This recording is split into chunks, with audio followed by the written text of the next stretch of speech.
Hello అండి, welcome back to our channel. So ఇవాళ అయితే ఒక మంచి వీడియోతో మేము ముందుకైతే వచ్చేసాను. సో మామూలు ఎలాగైతే నేను రెసిపీస్ చేస్తాను బేబీస్, అలాగే ఇవాళ అయితే ఒక సిర్లాక్ అయితే చేయబోతున్నాను. సో ఇది మనము ఉగ్గు అనొచ్చు తెలుగులో అయితే. సో ఇక్కడ ఏంటంటే నేను మొత్తము ఒక 12 టైప్స్ ఆఫ్ పప్పులు తీసుకున్నాను అండ్ అలాగే బియ్యము మొత్తం కలిపి 13 ఐటమ్స్ ఇక్కడ మీరు చూడొచ్చు వీడియోలో. సో ఇప్పుడు మనకు 8th మంత్ నుంచి మనము బేబీకి అయితే ఈ ఫుడ్ అయితే పెట్టచ్చు. నేను 7th మంత్ వరకు అయితే ఈ బేబీ పెట్టలేదు. సో 8th స్టార్టింగ్ నుంచి నేను ఈ పప్పులు వేసి అయితే పెడుతున్నాను. సో డైజెషన్ పరంగా మనకు ఈజీగా ఉండాలి అని చెప్పేసి నేను ఆల్రెడీ 6th మంత్లో ఎపిసోడ్స్ అయితే చేశాను, 30 days ఎలా పెట్టాలి ఏంటి అని. అండ్ అలాగే 7th మంత్లో మనం ఏ సిర్లాక్ యూజ్ చేయాలని చెప్పి నేను అది కూడా చేశాను. సో ఇప్పుడైతే 8th మంత్ నుంచి 1 year వరకు అయితే మనం ఇదైతే హ్యాపీగా వాడుకోవచ్చు. అండ్ అలాగే పిల్లలు కూడా ఇది ఇష్టంగా తింటారు. అండ్ అలాగే మనకి ఏంటంటే బేబీ వెయిట్ కూడా చాలా బాగా యూజ్ అవుతుంది.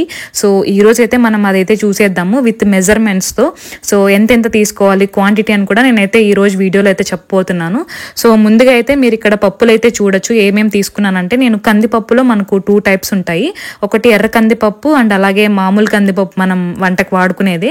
అండ్ ఇంకొకటి పెసల్లో కూడా మనకు 2 types చూడొచ్చు. ఒకటి మనం వంటకు వాడేది అండ్ అలాగే ముడి పెసళ్ళు, అదే పొట్టు తీని ఉంటాయి కాబట్టి అది కూడా చాలా హెల్దీ బేబీకి పెట్టడంలో.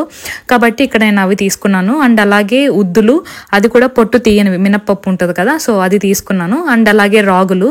సో ఈ రాగులు ఏంటంటే మేము ఇంట్లో పండించినవే కాబట్టి నేను అవే తీసుకున్నాను. మిగిలినవి అయితే నేను కొన్ని షాప్లో తీసుకున్నాను, కొన్ని ఇంట్లో పండించినవి ఉంటే అవే యూస్ చేస్తున్నాను. అండ్ అలాగే ఇంకా సద్దలు, జొన్నలు, అలసందలు, ఇంకా నేనైతే ఇంట్లో మనము మంచెని పప్పు అంటారు కదా, సో అది కూడా తీసుకున్నాను. అది యాక్చువల్గా అవసరం లేదు, స్కిప్ చేయొచ్చు, బట్ టేస్ట్ కోసం అని చెప్పి నేనైతే తీసుకున్నాను. అది ఎక్కువ వేసినా కూడా సో బేబీస్కి కడుపు నొప్పి వస్తుందని అయితే మా అమ్మ చెప్పారు. అందుకని చెప్పి నేను హాఫ్ తీసుకున్నాను ఫస్ట్.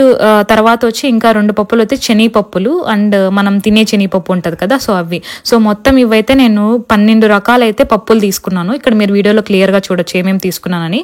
సో మెజర్మెంట్స్కి వస్తే సో ఫస్ట్ కందిపప్పు అయితే 1 గ్లాస్ తీసుకున్నాను. సో అది 2 ఉన్నాయి కాబట్టి ఆ 2 కలిపి ఒకే గ్లాస్ తీసుకున్నాను.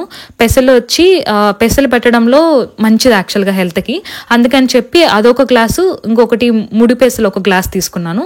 ఇంకా రాగులు 1 గ్లాసు, కందిపప్పు 1 గ్లాసు, ఇంకా జొన్నలు సద్దలు కలిపి 1 గ్లాసు, అండ్ మంచెనిగిపప్పు అండ్ ఇంకా అక్కడ అలసందలు ఉన్నాయి కదా, సో అవి హాఫ్ గ్లాస్ అంటే 1 గ్లాసు. ఇంకా శనగకాయ పప్పులు 1 గ్లాసు, ఈ తినే శనగపప్పు 1 గ్లాసు. సో మొత్తం ఈ మెజర్మెంట్స్ అయితే నేను 9 గ్లాస్ అయితే వచ్చాయి మొత్తము.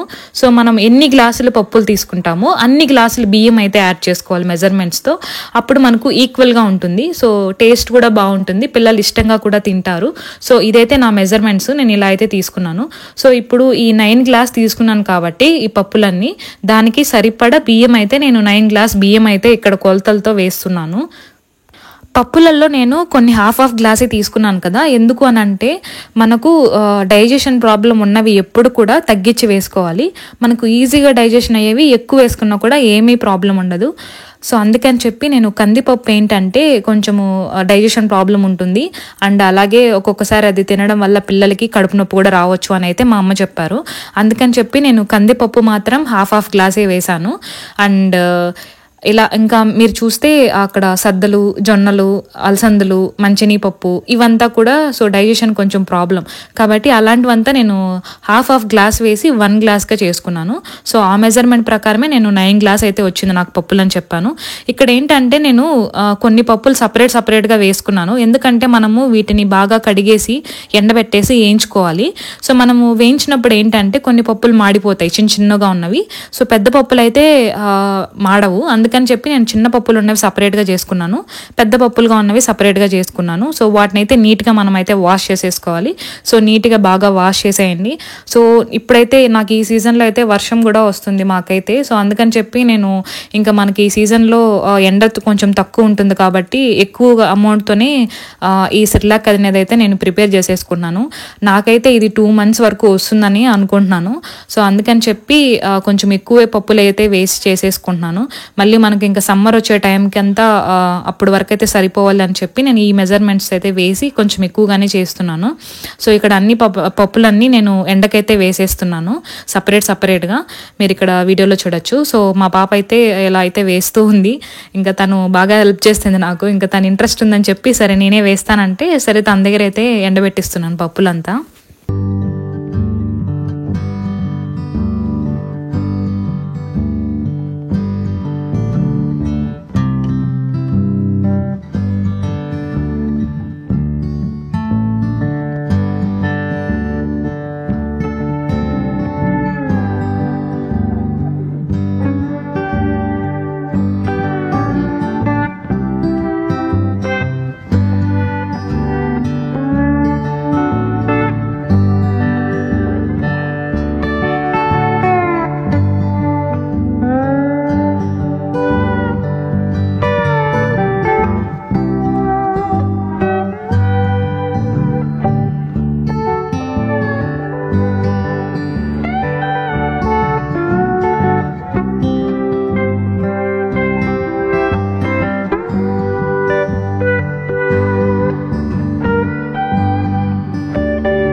సో ఇలా 3 పార్టీషన్గా అయితే మేమైతే పప్పులను అయితే ఎండబెట్టేసుకుంటున్నాము.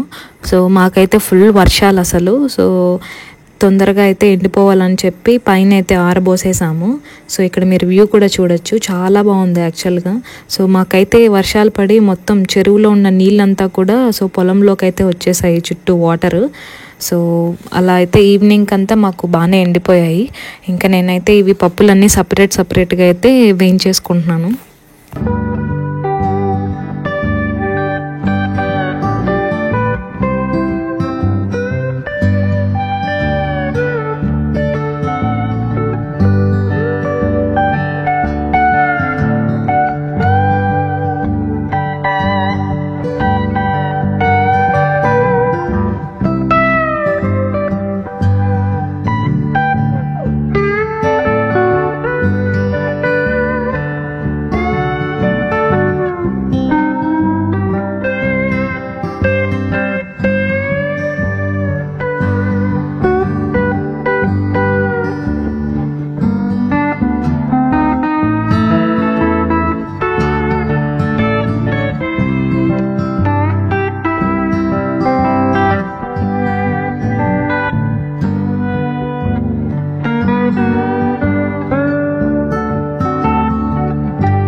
సో ఇలా అయితే నేను సపరేట్గా మిక్సీకి పట్టేసుకొని జల్లిచ్చేసుకుంటున్నాను.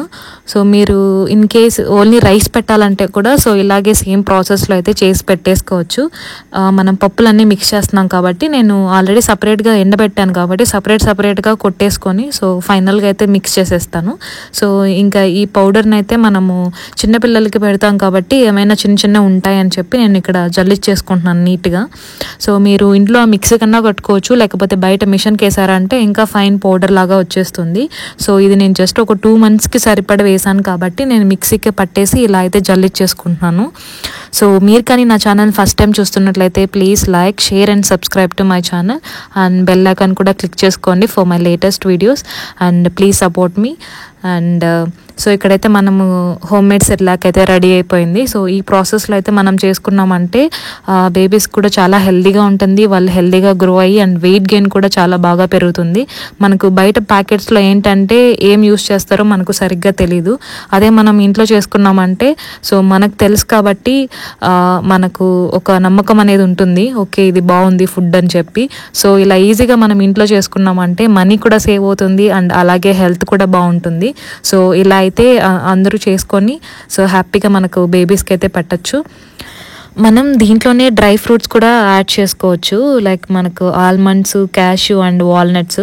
అది కూడా మనము సపరేట్గా వేయించేసుకొని పౌడర్ చేసుకున్నామంటే ఇది ఒక స్పూన్ వేసినప్పుడు సో అది జస్ట్ ఒక హాఫ్ స్పూన్ అలా వేయడం, లేకపోతే ఒక చిన్న కొంచెం అలా వేసి కూడా మనం మిక్స్ చేసి బేబీస్కి పెట్టచ్చు. నేనైతే డ్రై ఫ్రూట్స్ని ఇక్కడ మిక్స్ చేయట్లేదు, నేను సపరేట్గా చేసి పెట్టుకున్నాను. యాక్చువల్గా అది వీడియో తీద్దాం అనుకున్నాను, సో మిస్ అయింది. సో మీరు ఈ పౌడర్తో కూడా సపరేట్గా డ్రై ఫ్రూట్స్ చేసి పెట్టుకోండి. ఇది వేసినప్పుడు మనము అది కూడా కొంచెం యాడ్ చేసి ఇచ్చామంటే చాలా బాగుంటుంది. సో డ్రై ఫ్రూట్స్ చాలా మంచిది కాబట్టి పిల్లలకి మనము అది పెట్టడం చాలా సేఫ్. నేనైతే ఇది 8th మంత్ సెర్లాక్ కాబట్టి డ్రై ఫ్రూట్స్ కూడా స్టార్ట్ చేశాను. 7th మంత్ వరకు అయితే డ్రై ఫ్రూట్స్ పెడితే వాళ్ళకి డైజెషన్ ప్రాబ్లం రావచ్చు. సో ఈ పప్పులు ప్లస్ డ్రై ఫ్రూట్స్ అయితే మనం 8th మంత్ నుంచి హ్యాపీగా అయితే యూస్ చేయొచ్చు. 1 year 2 years వరకు కూడా మనం అయితే ఇలా పెట్టడం చాలా హెల్దీ. ఇలా అయితే నేను అన్ని పప్పులనంతా మిక్సీ పట్టేసుకొని మొత్తం మిక్స్ చేసేసుకొని ఒక గ్లాస్ జార్లో అయితే స్టోర్ చేసేసుకుంటున్నాను. సో లాస్ట్లో కూడా నేను చూపించాను మనం ఎలా మిక్స్ చేసి బేబీకి పెట్టాలని. ఎండ్ వరకు అయితే వీడియోని చూడండి. And thank you for watching and see you in the next video. Please subscribe.